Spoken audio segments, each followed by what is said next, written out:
Xin chào tất cả các bạn, mình là Lina Handmade đây. Hôm nay chúng mình cùng làm con cá heo mini như thế này nhé. Đầu tiên chúng ta sẽ chuẩn bị một cuộn len màu xanh, một cuộn len màu trắng và một cái kim móc. Chúng ta sẽ bắt đầu với cuộn len màu xanh. Đầu tiên chúng ta sẽ tạo một vòng tròn ma thuật gồm 6 mũi móc đơn.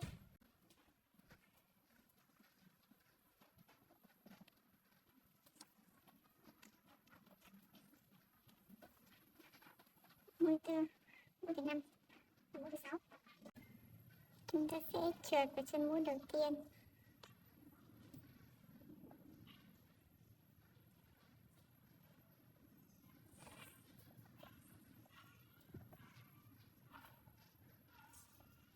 Đánh lên một lính. Thứ hai, chúng ta sẽ móc các mũi tăng vào các chân mũi. Tổng cộng sẽ có 6 lần tăng.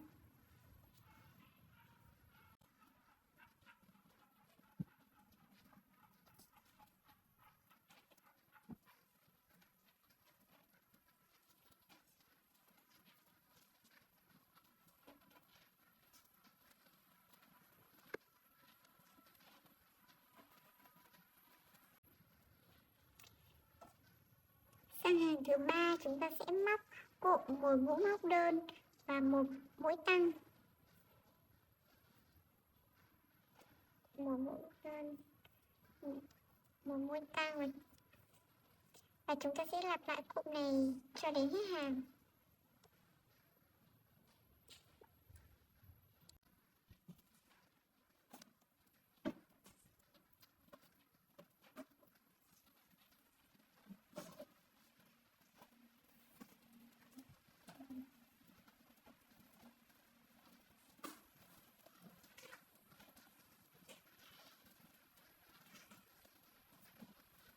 Sang hàng thứ tư, chúng ta sẽ móc một mũi móc đơn vào chân mũi đầu tiên. Chúng ta đánh dấu. Chân mũi tiếp theo chúng ta sẽ móc một mũi tăng. Chân mũi tiếp theo chúng ta sẽ móc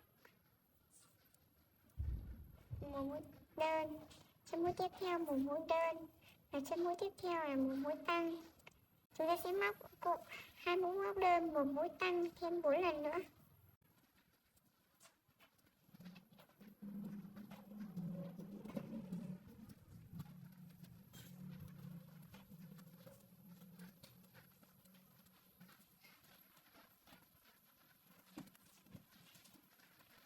Còn lại chân mũi cuối chúng ta móc một mũi đơn.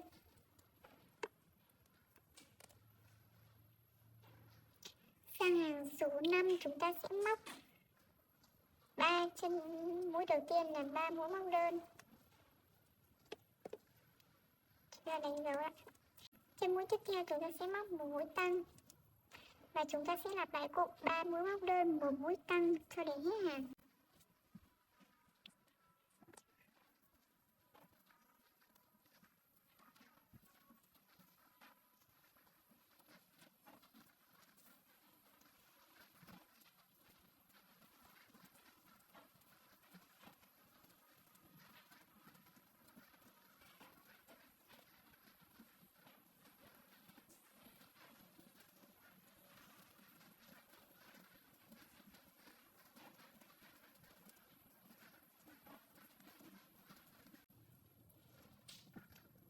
Kết thúc hàng số 5 chúng ta sẽ có 30 mũi móc đơn. Sang hàng thứ 6 chúng ta sẽ móc 2 mũi móc đơn và 2 chân mũi đầu tiên.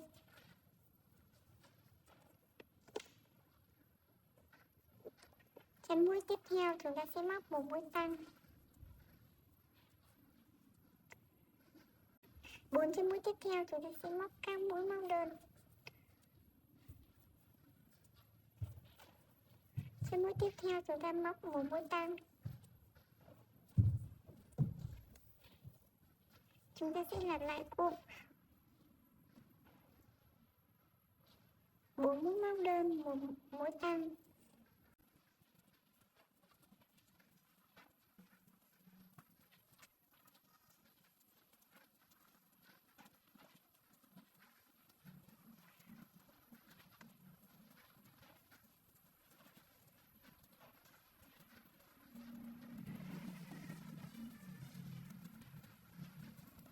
Và tại hai chân mũi cuối cùng này chúng ta sẽ móc 2 mũi đơn.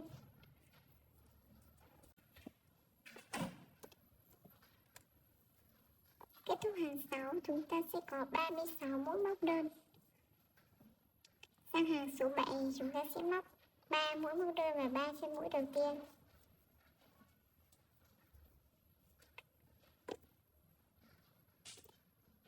Chúng ta sẽ bắt đầu móc vây thứ nhất. Chúng ta sẽ lên 5 bính, 1 2 3 4 5. Chúng ta sẽ trượt vào chân bính thứ 3 này, 1 2 3. Một mũi trượt. Tại đây chúng ta lên 2 bính. Và chúng ta sẽ trượt tại hai cái bính cuối cùng này.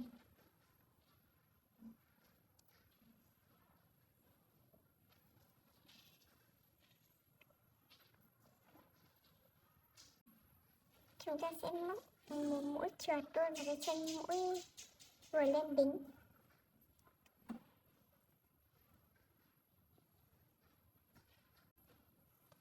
Và chúng ta sẽ móc tiếp 15 mũi móc đơn vào các chân mũi kế tiếp.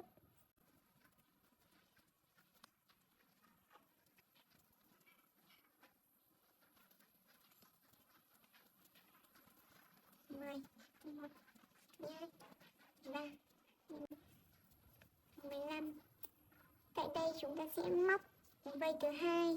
Chúng ta cũng làm tương tự vây thứ nhất. Chúng ta sẽ lên 5 bính. 1, 5. Tại bính thứ 3 kể từ khi móc, chúng ta sẽ móc một mũi trượt.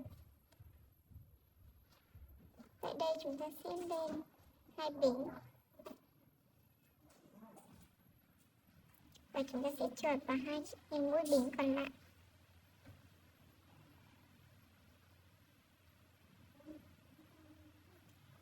Chúng ta sẽ trượt vào cái chân mũi vừa lên bính. Và chúng ta sẽ móc 8 mũi đơn và 8 chân mũi tiếp theo.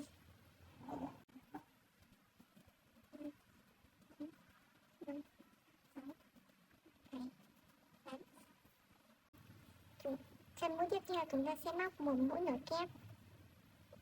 Chân mũi tiếp theo chúng ta sẽ móc 2 mũi nở kép trung chân.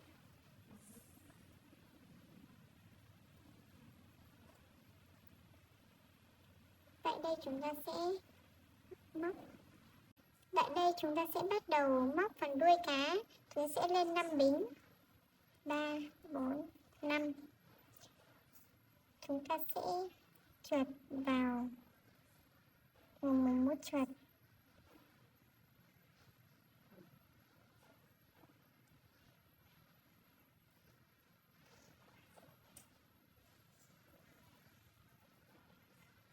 Chúng ta sẽ lên 3 bính. Và chúng ta sẽ trượt vào cái dây của mũi nở kép này này.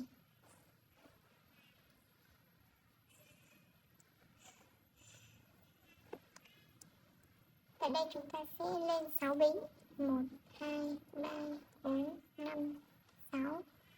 Chúng ta cũng đều một mũi trượt.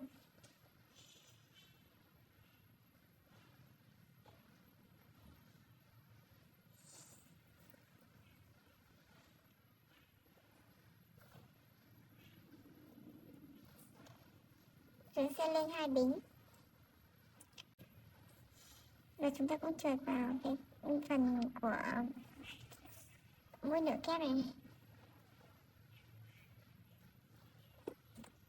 Đấy, chúng ta xong phần đuôi. Đây chúng ta sẽ móc một mũi nở kép.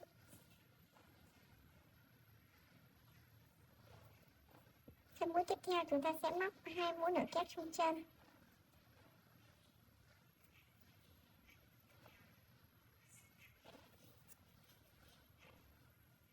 Và chúng ta sẽ móc 6 chân mũi còn lại là góc mũi móc đơn.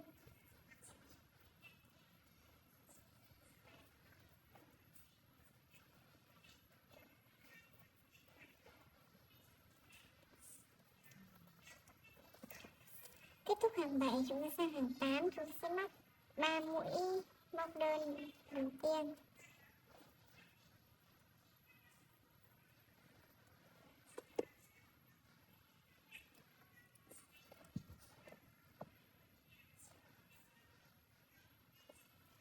Xong chúng ta sẽ lên một bính.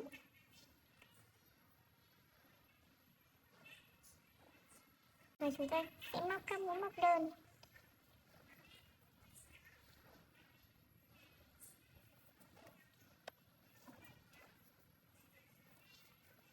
Hai, ba, 4, 5, 6, 7, 8, 9, 10, 11, 12, 13, 14, 15.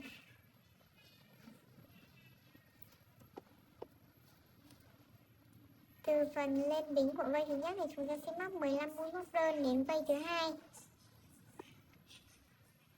Chúng ta sẽ lên một đính và tiếp tục móc các mũi x.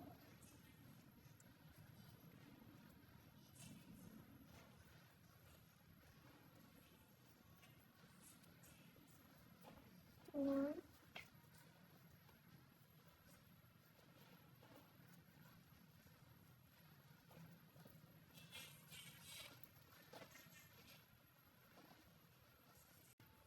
Chúng ta móc 8 mũi móc đơn. Sau đó chúng ta sẽ móc một mũi nửa kép. Trên mũi tiếp theo một mũi nửa kép. Tiếp theo chúng ta sẽ móc 2 mũi nửa kép chung một chân.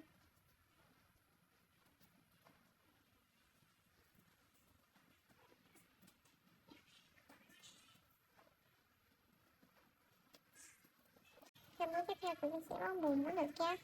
Trên mũi tiếp theo một mũi nửa kép nữa. Và chúng sẽ móc các mũi x đến hết hàng. 1, 2, 3, 4, 5 và 6.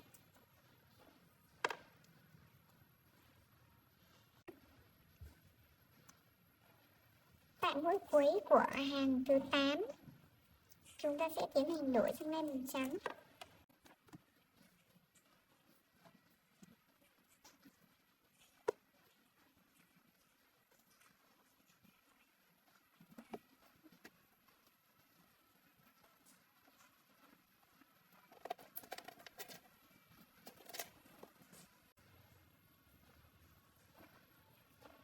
Tại đây chúng ta sẽ lên một bính.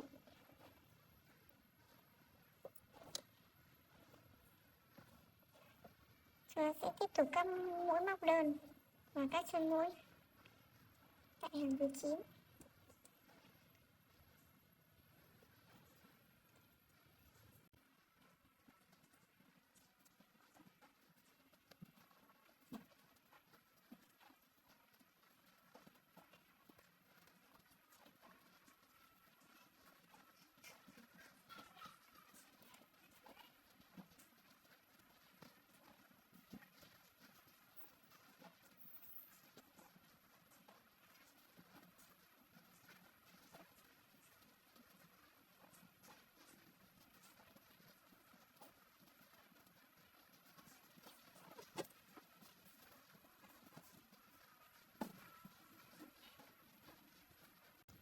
Sau khi chúng ta móc được 27 mũi móc đơn thì chúng ta sẽ móc một mũi nửa kép này.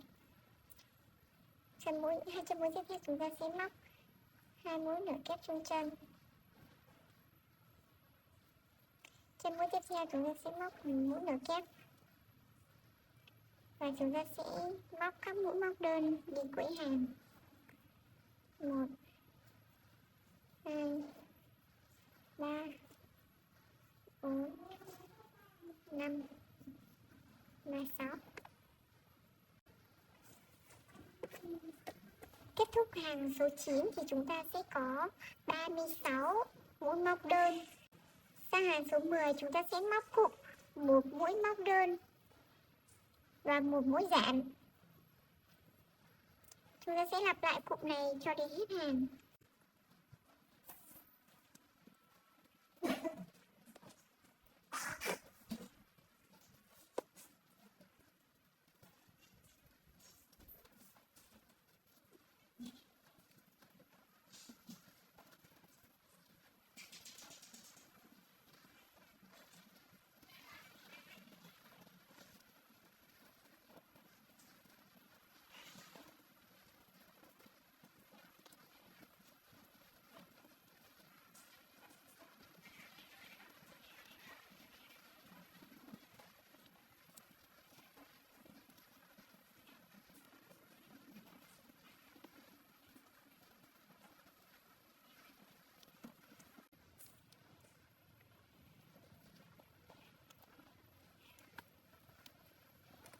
Sang hàng số 11 chúng ta sẽ lặp lại giống như hàng 10.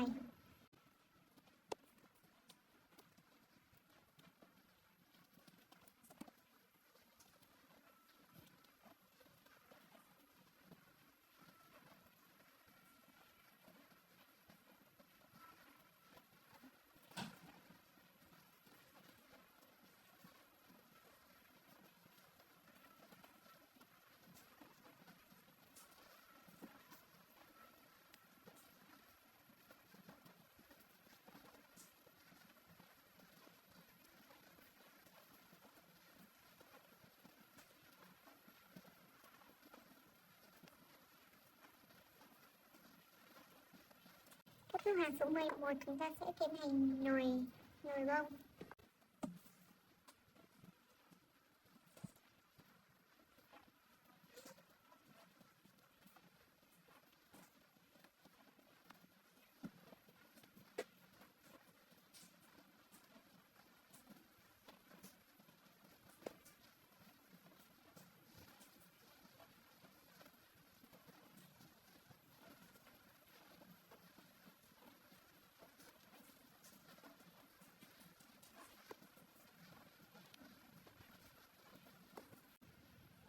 Sang hàng số 12 chúng ta sẽ móc các mũi dạn cho đến hết hàng.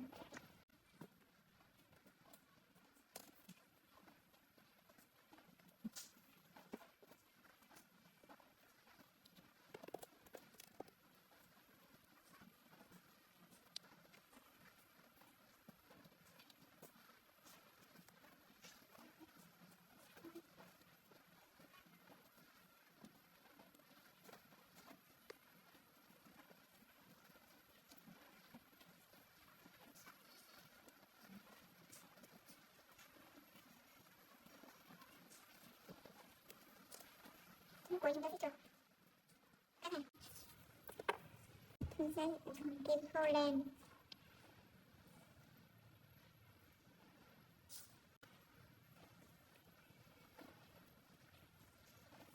Cứ cách một chân mũi thì chúng ta sẽ cho kim vào cạnh phía ngoài của chân.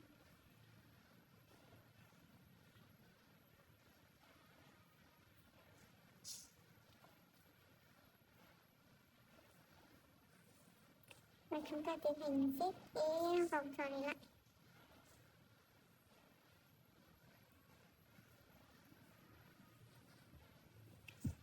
Chúng ta tiến hành giấu len.